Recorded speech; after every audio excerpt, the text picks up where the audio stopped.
السلام علیکم ورحمۃ اللہ وبرکاتہ۔ دوستوں، آج کا سوال یہ ہے کہ عورت اپنے ناپاکی کے حالت میں کیا نماز اور روزہ دونوں کرے گی یا دونوں معاف ہے؟ اس سلسلے میں شریعت کا کیا حکم ہے؟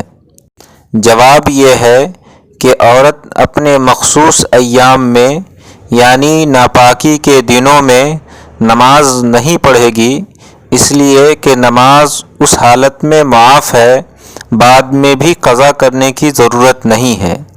البتہ روزہ رکھنا ان دنوں جائز نہیں ہے، لیکن بعد میں قضا لازم اور ضروری ہے۔ قضا کے سلسلے میں عورت کو اختیار ہے کہ وہ حسب سہولت جب چاہے ان روزوں کو ادا کرے۔ تفصیل کے لیے ہدایہ جلد 1 صفحہ نمبر 63، کتاب المسائل جلد 1 صفحہ نمبر 208 دیکھیں۔